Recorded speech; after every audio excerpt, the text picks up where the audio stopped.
Durante 100 años, los biólogos estuvieron seguros de una cosa. Si borras más de 9 de cada 10 especies de la superficie de la Tierra, no hay vuelta atrás. La vida colapsa, el mundo queda vacío y la historia se detiene ahí. Luego los paleontólogos fueron excavando en capas de roca cada vez más profundas y lo que encontraron dio la vuelta a todo lo que creíamos saber. No solo la vida regresa diferente, más inventiva, más diversificada que antes. Y no es a pesar de la catástrofe, es gracias a ella. Lo que vamos a explorar hoy es uno de los misterios más vertiginosos de la ciencia: cómo la vida renace de su propia destrucción, y por qué cada gran colapso de lo vivo ha preparado, sin excepción, el mundo siguiente. Si llevas un tiempo siguiendo este canal, sabes que este tipo de viaje no se hace a la ligera. Vamos a atravesar cientos de millones de años, visitar mundos desaparecidos y regresar con algo inesperado. Si quieres apoyar este trabajo, el enlace para hacerlo está en la descripción. Cada contribución ayuda directamente a producir videos como este. Y si todavía no has pulsado el botón de suscripción, este es el momento. Antes de hablar de lo que perdemos en una extinción masiva, hay que entender lo que representa realmente una biosfera en buen estado. No es simplemente una lista de especies, es una arquitectura. Imagina un edificio construido durante miles de años. Cada especie es una pieza estructural. Las plantas producen oxígeno y materia orgánica. Los herbívoros transforman esa materia en proteínas. Los depredadores regulan las poblaciones de herbívoros. Los descomponedores, hongos, bacterias, invertebrados, reciclan la materia muerta y la devuelven al suelo. Los polinizadores permiten que las plantas se reproduzcan.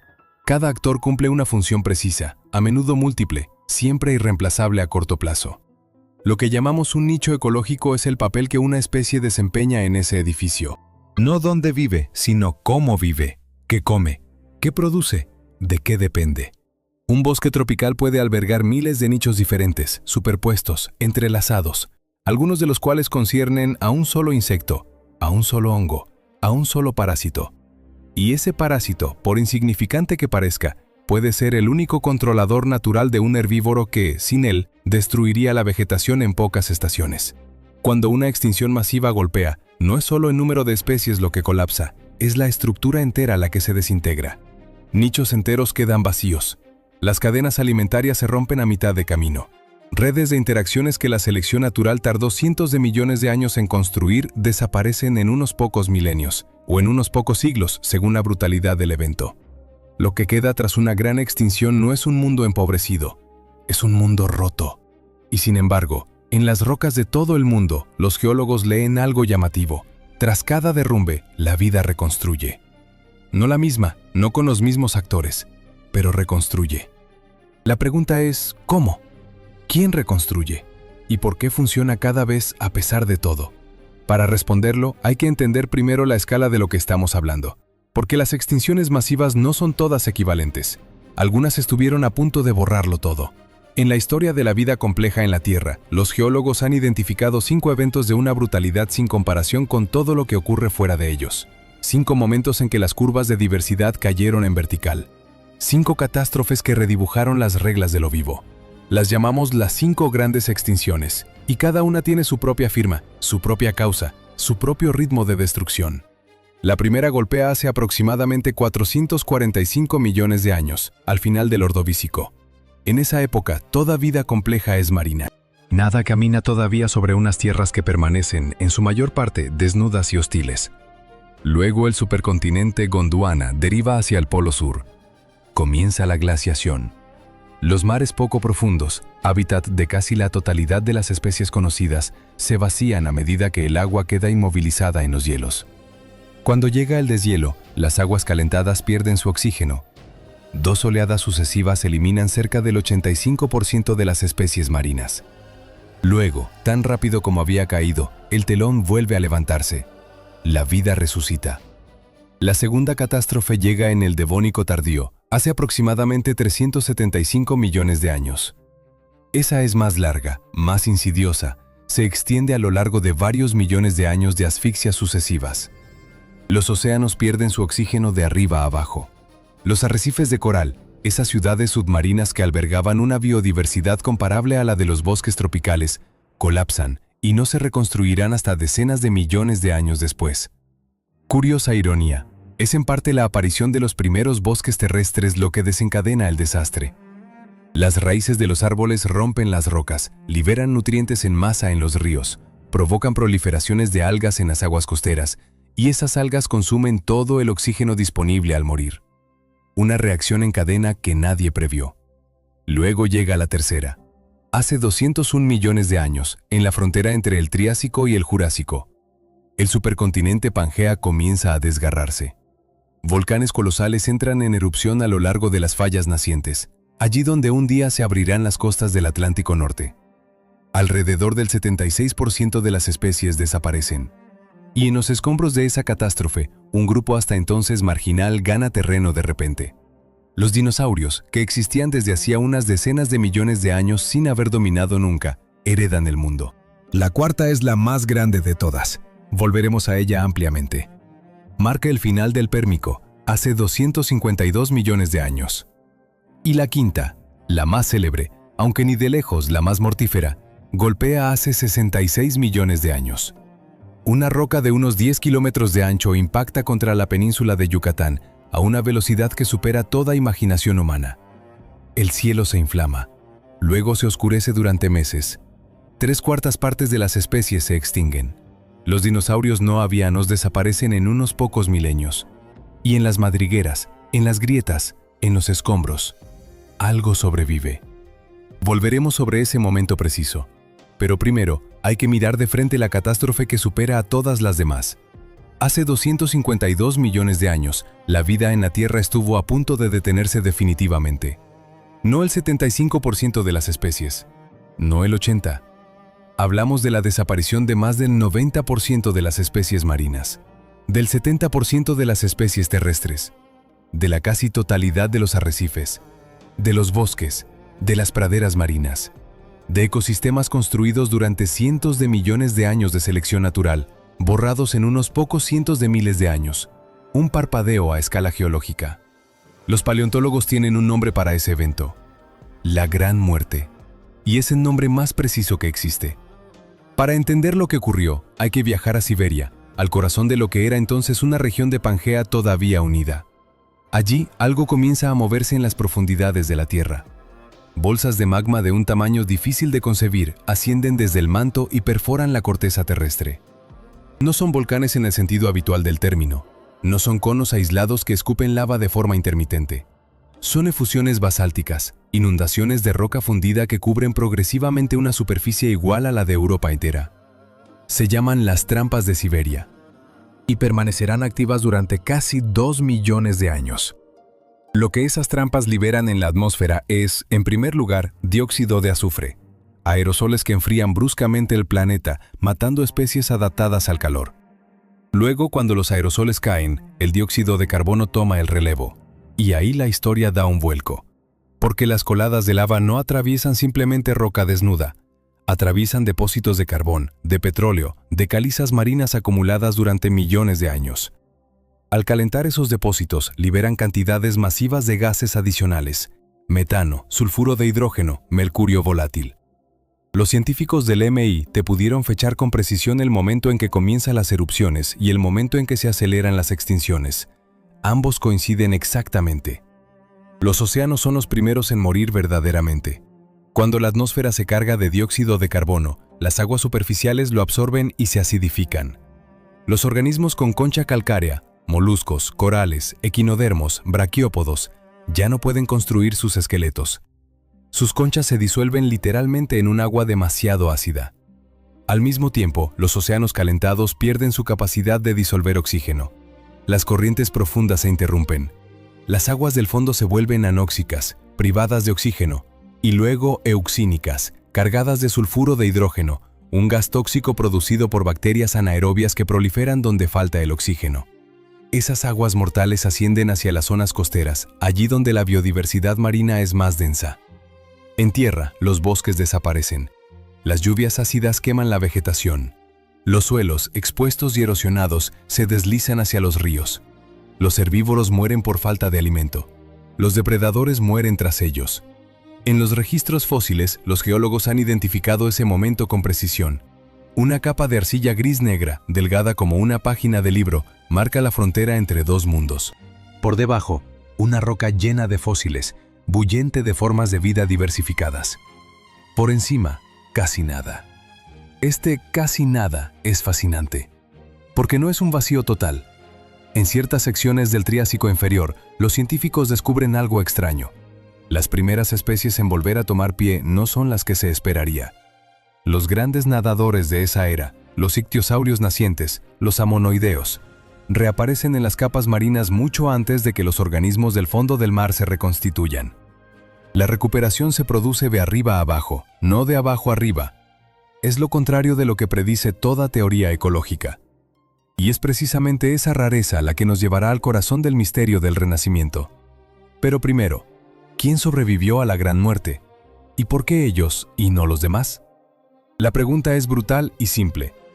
En un mundo donde 9 de cada 10 especies desaparecen, ¿qué decide quiénes son los supervivientes? ¿La fuerza? ¿La inteligencia? ¿El azar? La respuesta es más sutil y nos dice algo fundamental sobre la mecánica de la vida. Los supervivientes de la Gran Muerte comparten varias características notables. Primera característica, la tolerancia fisiológica. Las especies que cruzan la frontera pérmico-triásico son en gran parte aquellas cuyo metabolismo puede funcionar en condiciones extremas: poco oxígeno, temperaturas elevadas, acidez aumentada. Los organismos marinos con concha calcárea, que dependen de un pH estable para construir sus esqueletos, son aniquilados. Los que poseen sistemas respiratorios más elaborados, una capacidad de regular su química interna, sobreviven de forma proporcionalmente mucho mejor. Los peces, los cefalópodos, algunos artrópodos, cruzan la barrera, dañados pero vivos. Segunda característica, la generalidad del régimen alimentario. Las especies especializadas, las que solo comen un tipo preciso de presa o solo crecen en condiciones climáticas estrechas, son masacradas. Cuando su fuente de alimento desaparece, ellas desaparecen con ella. Pero los generalistas, los oportunistas, los que comen lo que encuentran y viven donde pueden, esos persisten. En tierra es el ejemplo del Lystrosaurus el que ilustra este principio con más fuerza. Este tetrápodo dicinodóntico, un lejano primo de los mamíferos del tamaño de un perro grande, era una especie entre decenas en el Pérmico. Vivía en medios variados, comía una amplia gama de vegetales, toleraba condiciones climáticas difíciles. Tras la Gran Muerte, en las capas del Triásico inferior de Sudáfrica, India, Antártida, Rusia, en todas partes, es él. Millones de fósiles de Lystrosaurus, allí donde antes había un mosaico de especies. No porque fuera el más fuerte, sino porque era el más flexible. Tercera característica, el tamaño. Los organismos pequeños resisten mejor, necesitan menos alimento, se reproducen más rápido, soportan con más facilidad las variaciones ambientales. En las capas de roca justo después de la Gran Muerte, los paleontólogos observan lo que llaman el efecto Lilliput. Los supervivientes son sistemáticamente más pequeños que sus ancestros. Los braquiópodos se empequeñecen. Los foraminíferos, esos diminutos organismos marinos con concha, se vuelven liliputienses. Incluso los vertebrados terrestres parecen haberse deshinchado. Es como si la muerte hubiera hecho una criba brutal. Solo los cuerpos razonables, los metabolismos sobrios, tienen derecho a continuar. Cuarto factor, menos intuitivo, la geografía. Las especies que sobreviven mejor son a menudo las que ocupaban hábitats variados, repartidos en amplios territorios. Cuando una zona queda devastada, puede quedar otra. Este principio, poblaciones dispersas, en refugios aislados, va a desempeñar un papel aún más crucial de lo que se creyó durante mucho tiempo. Y es aquí donde entra en escena un fenómeno que los paleontólogos tardaron décadas en comprender. Ciertas especies parecen morir y volver de entre los muertos. El Triásico inferior es uno de los intervalos más extraños de toda la historia de la vida. En las capas que siguen inmediatamente a la Gran Muerte, la diversidad permanece desesperadamente baja durante millones de años. Los ecosistemas no consiguen estabilizarse. Se observa lo que los investigadores de la Universidad Brown llaman ciclos de auge y colapso. Explosiones repentinas de una o dos especies oportunistas, seguidas de derrumbes rápidos cuando los recursos se agotan. Es un mundo frágil, inestable, permanentemente al borde de un nuevo colapso. La razón, el entorno no se ha calmado verdaderamente. Las trampas de Siberia siguen emitiendo gases por episodios durante varios millones de años tras el evento principal. Los océanos permanecen parcialmente anóxicos. Las temperaturas oscilan. Cada vez que la vida intenta reconstruir algo, una nueva perturbación lo derrumba. Los paleontólogos han contado al menos 4 o 5 crisis secundarias en el Triásico inferior, cada una alcanzando a las especies que habían comenzado a diversificarse. Y sin embargo, algo notable ocurre en los mares. Los ictiosaurios, esos depredadores marinos veloces, de silueta próxima a la de los delfines de hoy, aparecen y se diversifican a una velocidad asombrosa desde el comienzo del Triásico. Los amonoideos, esos cefalópodos de concha en espiral que la Gran Muerte había reducido a casi nada, explotan en decenas de nuevas formas en unos pocos millones de años. Esos depredadores y nadadores libres son los primeros en recuperarse. Mientras el fondo de los mares permanece casi vacío, las aguas abiertas vuelven a la vida. Es una inversión completa de la lógica habitual. En ecología moderna, tras una perturbación, son los productores, plantas, algas, microorganismos, los que regresan primero, luego los herbívoros, luego los depredadores. Aquí, el orden es el inverso. Los depredadores de alta mar preceden a los organismos del fondo. ¿Por qué?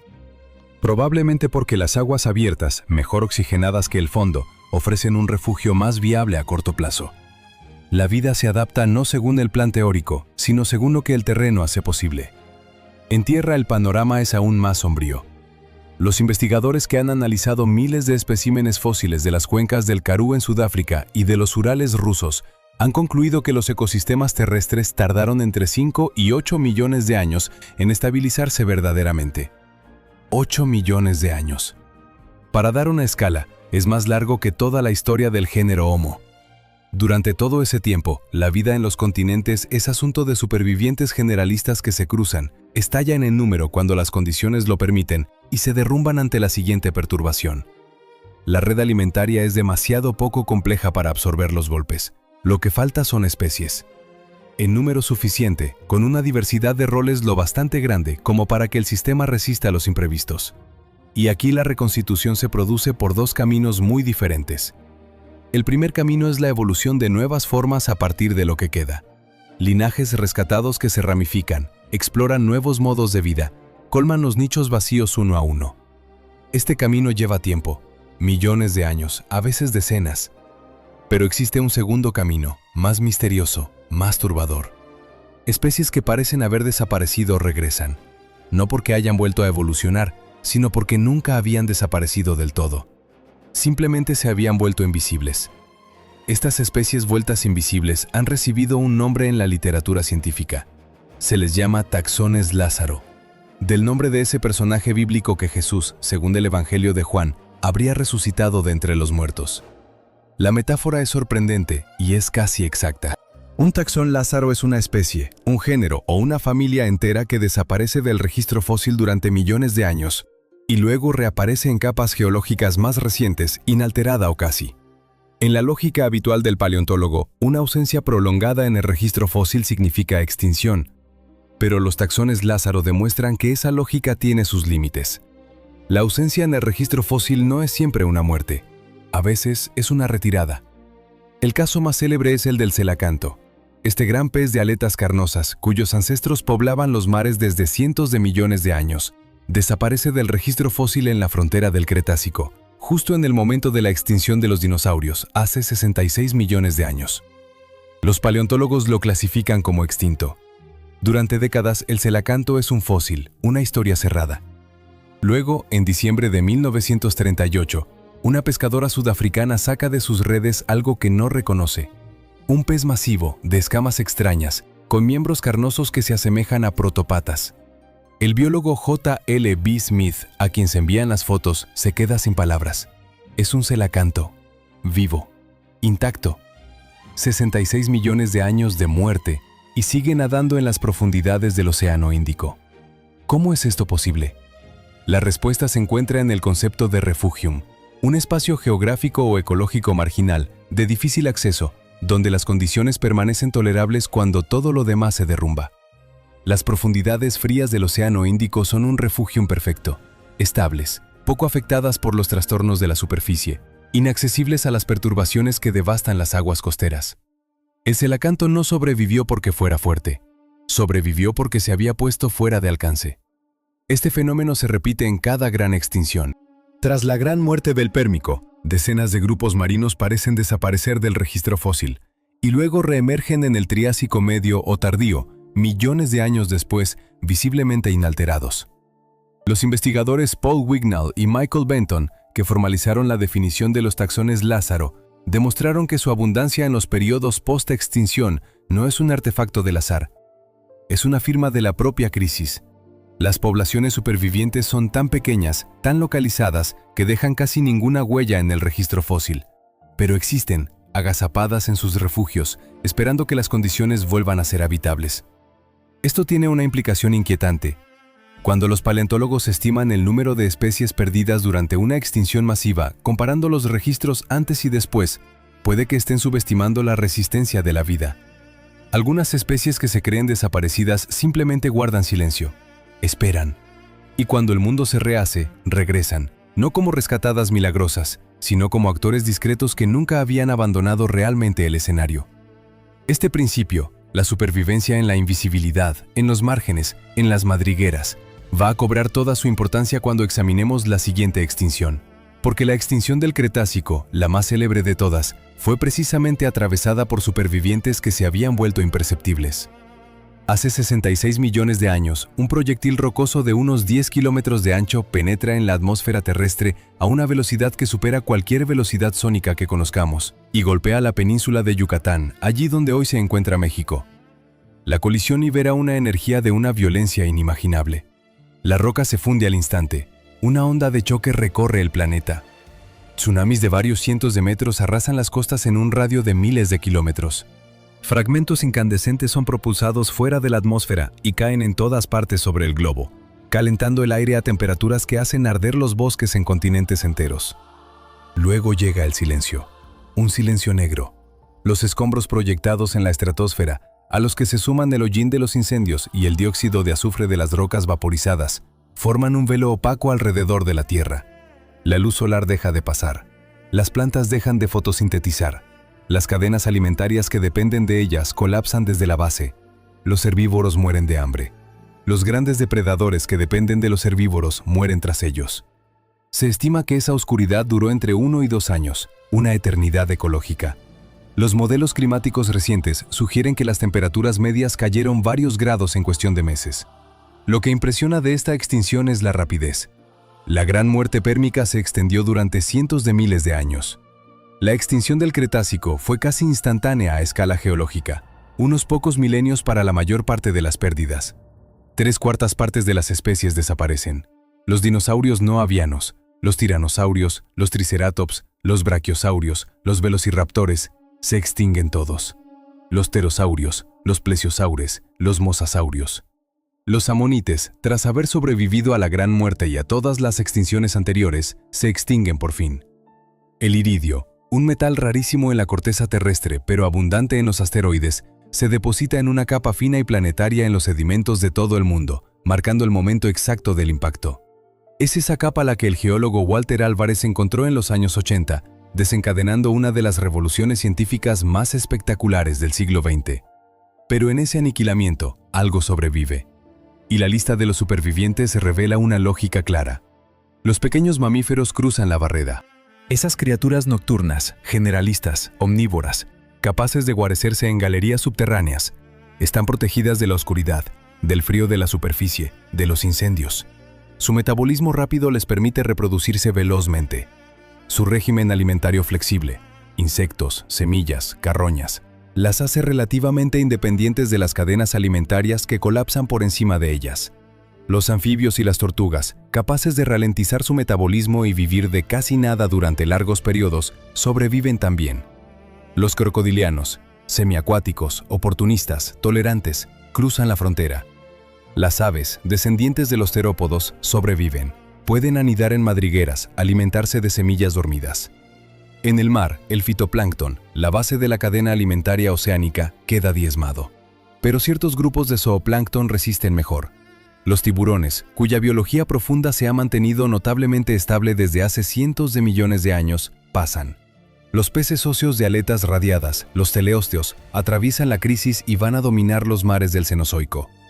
La clave parece ser, una vez más, la flexibilidad metabólica, el régimen generalista y la capacidad de explotar recursos que persisten incluso en el caos.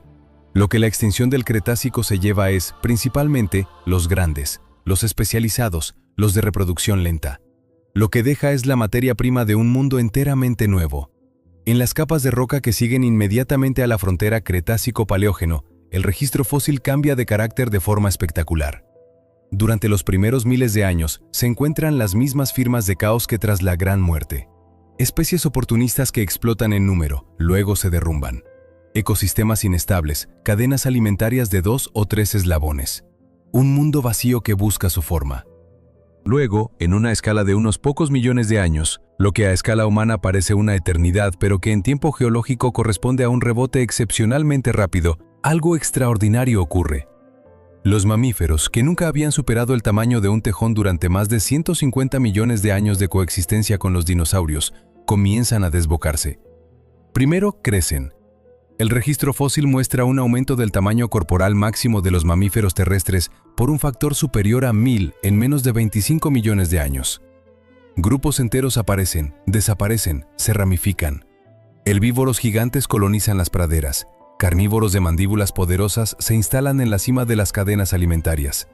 Formas acuáticas regresan al mar, y sus esqueletos nos permiten reconstruir, hueso a hueso, la transformación de un mamífero terrestre con pezuñas en algo que se parece cada vez más a una ballena.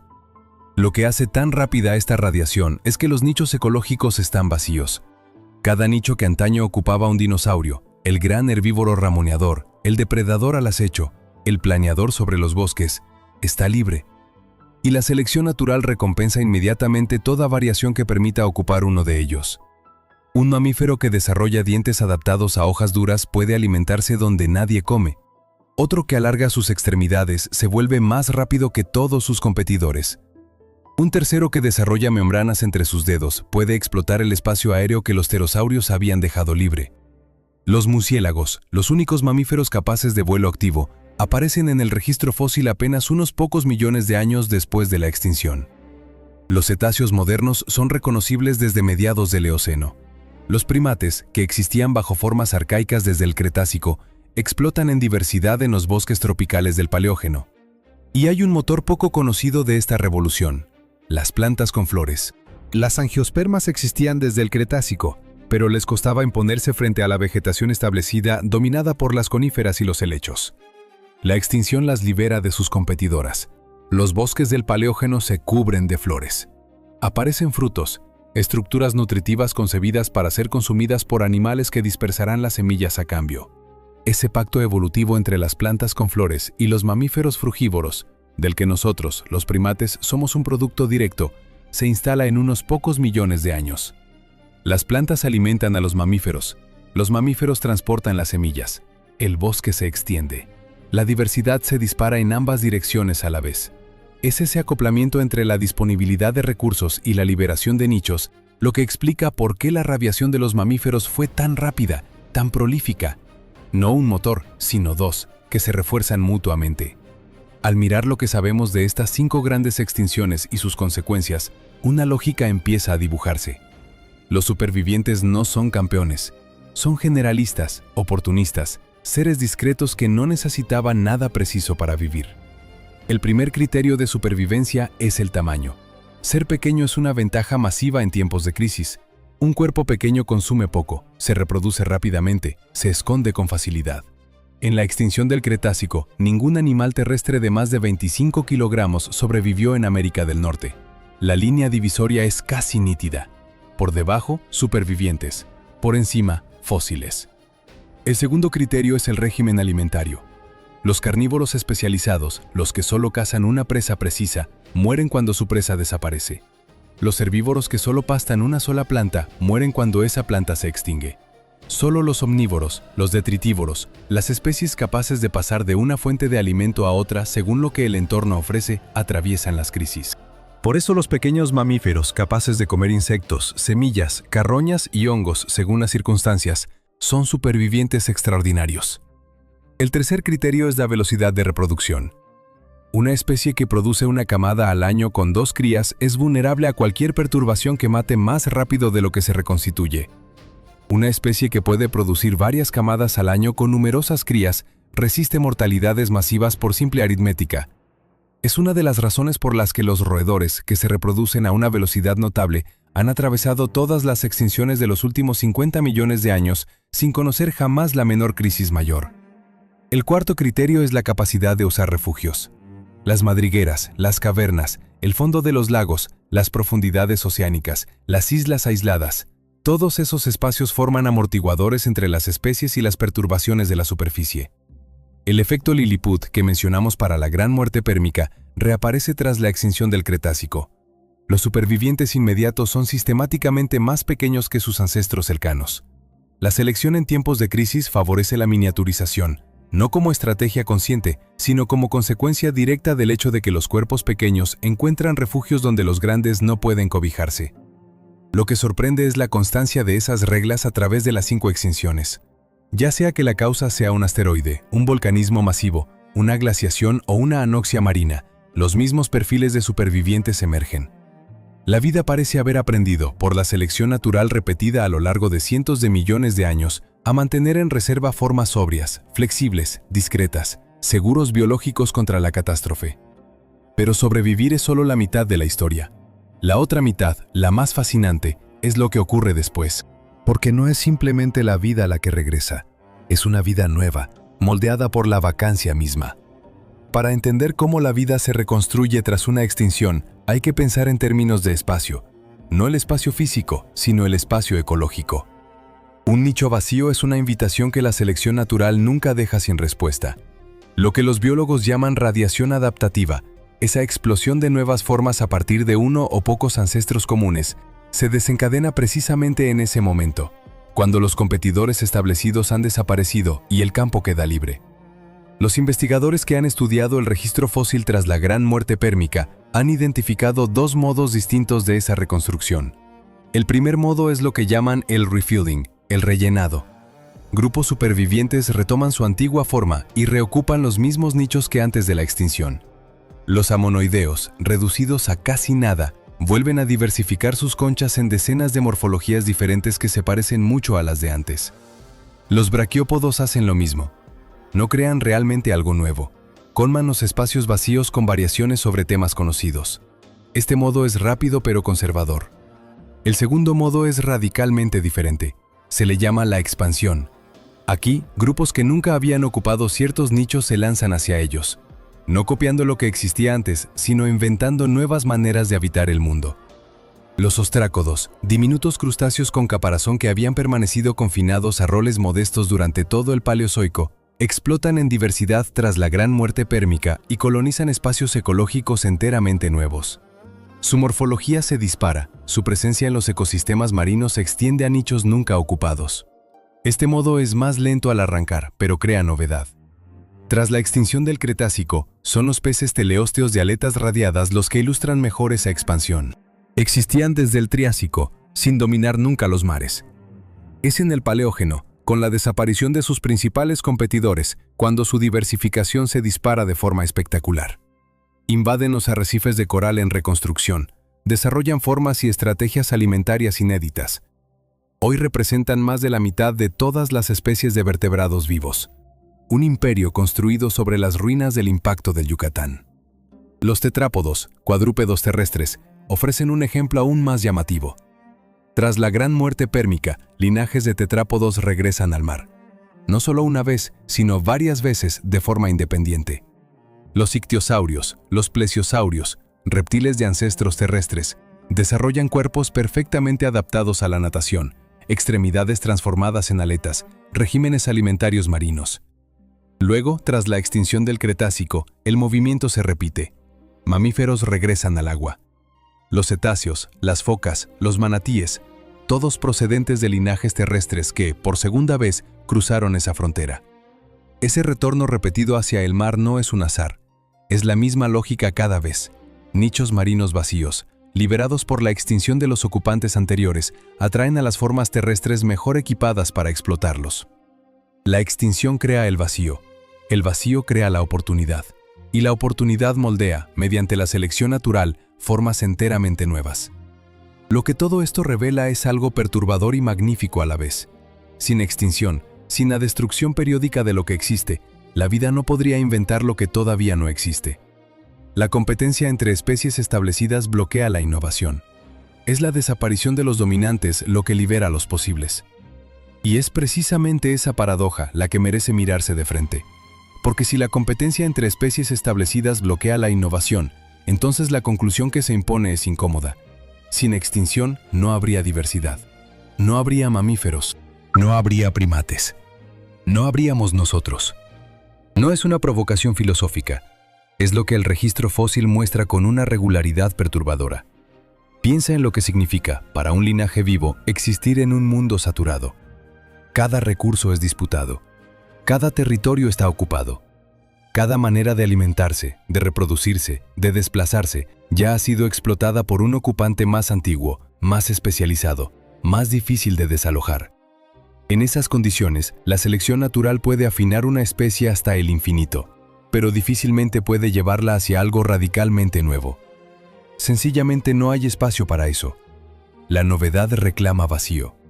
Y el vacío, en un ecosistema en equilibrio, casi nunca existe. La extinción fractura ese equilibrio, retira dinastías enteras. Y en los espacios así liberados, las formas más marginales, las que vegetaban en los rincones, demasiado poco competitivas para imponerse en el mundo anterior, encuentran de repente el espacio para florecer. Los mamíferos del Cretácico no eran inferiores a los dinosaurios, simplemente estaban impedidos por la competencia. Retirar a los dinosaurios era retirar el techo. Los paleontólogos tienen un término para describir ese proceso a gran escala: la sucesión ecológica evolutiva. Como en ecología, donde una pradera quemada ve regresar primero plantas pioneras, luego arbustos, luego un bosque, pero aquí, el proceso se desarrolla durante millones de años e implica no individuos, sino linajes enteros. Y lo que emerge al final nunca es una copia del mundo anterior. Es algo nuevo, construido sobre los mismos principios, pero con actores enteramente distintos. Tomemos un solo ejemplo para medir el alcance de esa idea. Antes de la gran muerte pérmica, los mares estaban dominados por braquiópodos, animales con concha bivalva que filtraban partículas en suspensión. Habían reinado sobre los fondos marinos durante cientos de millones de años, una de las dinastías más largas de la historia animal. La gran muerte los devasta. No desaparecen completamente, algunos linajes persisten, pero nunca recuperan su posición dominante. En su lugar, en los mares del Mesozoico y el Cenozoico, son los bivalvos, mejillones, ostras, almejas, los que toman el control de los fondos marinos. Mismo nicho ecológico, grupo enteramente diferente. La extinción no solo destruyó, redistribuyó el poder. Lo que vemos hoy en nuestros bosques, en nuestros océanos, en nuestras sabanas, esa diversidad que nos maravilla, esa proliferación de formas y estrategias de vida, es el producto directo de 5 catástrofes. Cada extinción borró un mundo y hizo posible el siguiente. Los pájaros que escuchamos cantar por la mañana son los descendientes directos de los terópodos que cruzaron la frontera del Cretácico. Las ballenas que nadan en los océanos actuales llevan en sus aletas los huesos vestigiales de las patas de sus ancestros terrestres. Y nosotros, con nuestro cerebro capaz de reflexionar sobre todo esto, somos la consecuencia directa del impacto del Yucatán. Sin ese asteroide, los mamíferos probablemente nunca habrían ocupado el espacio necesario para la emergencia de los primates pensantes. Pero la reconstrucción no es instantánea, tiene su propio ritmo, y ese ritmo importa enormemente. Tras cada gran extinción, la vida regresa, pero no regresa a la misma velocidad. Y esa diferencia de tiempo revela algo esencial sobre lo que determina la duración de una convalecencia planetaria. La gran muerte pérmica es el caso más extremo. Los ecosistemas marinos tardan entre 5 y 10 millones de años en recuperar una diversidad comparable a la de antes de la extinción. En tierra, algunos investigadores estiman que la plena estabilidad ecológica no se recupera hasta pasados 8 millones de años. ¿Por qué tanto tiempo? 2 razones se superponen. La primera, el propio entorno permanece inestable. Las trampas de Siberia siguen emitiendo gases por episodios durante varios millones de años tras el evento principal. Cada vez que la vida intenta reconstruir algo complejo, una nueva perturbación geoquímica lo derrumba. La reconstrucción intenta elevarse, la perturbación la vuelve a derribar. Se avanza, se retrocede. La segunda razón es más fundamental. La diversificación ecológica depende de la diversidad de las especies disponibles. Para que un nicho complejo sea ocupado, hace falta una especie suficientemente especializada para ocuparlo con eficacia. Y esa especialización no puede surgir de la nada. Requiere que ancestros generalistas hayan tenido tiempo de divergir, de explorar nuevos modos de vida, de ser moldeados por la selección natural en direcciones progresivamente más precisas. Este proceso lleva tiempo, mucho tiempo. Y mientras la diversidad de base permanezca baja, el ecosistema sigue siendo frágil, vulnerable a perturbaciones que, en un mundo más rico, serían absorbidas sin daño. La extinción del Cretácico, a pesar de su brutalidad, produjo una recuperación más rápida. ¿Por qué? Porque la causa, el impacto, es pulsada, breve a escala geológica. Una vez que el polvo se asentó, los escombros cayeron, la atmósfera se fue aclarando progresivamente. El entorno volvió a ser estable en unas pocas decenas de miles de años. Los supervivientes pudieron diversificarse sin que el terreno siguiera moviéndose bajo sus pies. Las primeras radiaciones de mamíferos modernos comienzan en los 5 millones de años siguientes a la extinción, rápidas para la paleontología, vertiginosas para la imaginación humana. La extinción ordovícica, la primera de las 5 grandes, se recupera aún más rápido en proporción, en parte porque los ecosistemas del Silúrico que siguen permanecen cercanos a los de antes, con actores similares. Menos innovación, pero menos tiempo perdido. Lo que todo esto enseña es que la duración de la reconstrucción depende de 2 variables: la intensidad y la duración de la propia perturbación, y el conjunto de supervivientes disponibles para recolonizar los nichos vacíos. Cuanto más dura la perturbación, más reducido es el conjunto de supervivientes, más lenta y arriesgada será la reconstrucción. Y es aquí donde la conversación vira hacia algo muy cercano a nosotros. Vivimos en un mundo donde las especies desaparecen a una velocidad que los científicos miden ahora con precisión, y lo que miden es alarmante. La tasa de extinción actual se estima entre 100 y 1000 veces superior a la tasa de fondo natural. Ese ritmo lento y constante al que las especies siempre han desaparecido entre las grandes crisis, reemplazadas por nuevas formas con el tiempo. Algunos estudios, aplicando criterios muy conservadores, concluyen que ya estamos en los primeros estadios de una 6ª extinción masiva. Otros estiman que nos aproximamos rápidamente a ella. La diferencia con las 5 extinciones anteriores es, sin embargo, radical. Todas las grandes extinciones pasadas tuvieron como causa procesos geofísicos, impactos, volcanes, glaciaciones, modificaciones de la química de los océanos. Fuerzas que ignoran las consecuencias de sus acciones, porque no tienen conciencia. La 6ª extinción potencial tiene una causa diferente. Tiene un nombre: Homo sapiens. La deforestación, la sobrepesca, la destrucción de hábitats, la introducción de especies invasoras, la contaminación y, por encima de todo, el cambio climático inducido por nuestras emisiones de gases de efecto invernadero. Todos esos procesos convergen para ejercer una presión simultánea sobre la biodiversidad mundial. Y lo que inquieta a los científicos no es solo el número de especies perdidas, es la velocidad. Una extinción natural deja tiempo a los ecosistemas para adaptarse, para que las especies supervivientes diversifiquen y colmen los nichos que se liberan. Una extinción de origen humano, que se desarrolla en unos pocos siglos en lugar de unos pocos cientos de miles de años, no deja ese tiempo. Un estudio de 2025, realizado por investigadores de la Universidad de Chicago, analizó los fósiles de moluscos marinos a uno y otro lado de la frontera Cretácico-Paleógeno. Resultado llamativo: a pesar de la pérdida de 3/4 partes de las especies, cada nicho ecológico continuó siendo ocupado. No por los mismos actores, pero por alguien. La vida había redistribuido los roles sin dejar ningún vacío funcional. Este resultado es estadísticamente improbable, y sin embargo ocurrió. Lo que significa que los supervivientes, por pocos que fueran, bastaban para mantener la estructura ecológica de base mientras se operaba la reconstrucción. Lo que arriesgamos hoy es retirar no solo las especies, sino las funciones enteras que desempeñan. Los polinizadores que mantienen la reproducción de las plantas con flores. Los depredadores que regulan las poblaciones de herbívoros. Los descomponedores que reciclan la materia orgánica. Si esas funciones desaparecen demasiado rápido, sin el tiempo necesario para que otras especies las asuman, la arquitectura de la biosfera no colapsa solo en cantidad, colapsa en estructura. La paleontología dice, sin embargo, algo importante, y no es una promesa de catástrofe inevitable. La vida ha sobrevivido a 5 extinciones cuya violencia supera todo lo que nuestras actividades podrían producir a corto plazo. Ha sobrevivido a volcanes que cubrieron un continente de lava durante 2 millones de años. Ha sobrevivido a una roca que borró 3/4 partes de las especies en unos pocos milenios. Siempre, sin excepción, ha rebotado. La pregunta que plantea la historia de la vida no es ¿sobrevivirá la vida a lo que le estamos haciendo? La respuesta a esa pregunta es casi con certeza sí. La verdadera pregunta es otra. Esto es lo que 500 millones de años de registros fósiles nos dicen, en su lenguaje de roca y huesos petrificados. La vida no muere. Se reinventa. Cada gran catástrofe ha cerrado una puerta y abierto otra.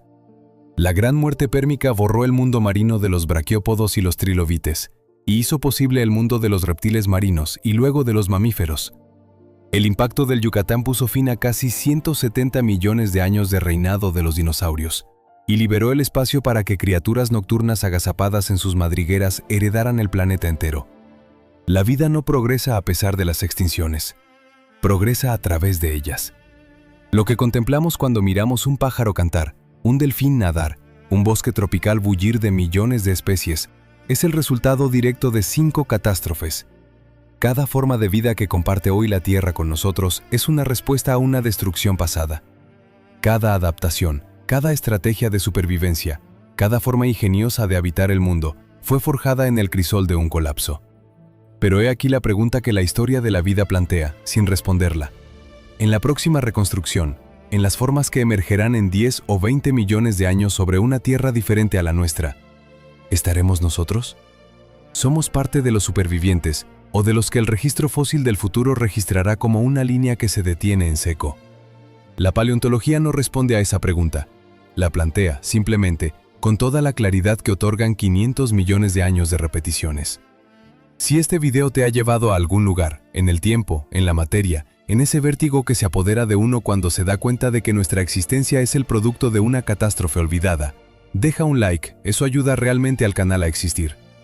Y si quieres contribuir directamente a la producción de estos videos, el enlace está en la descripción. Cada apoyo cuenta.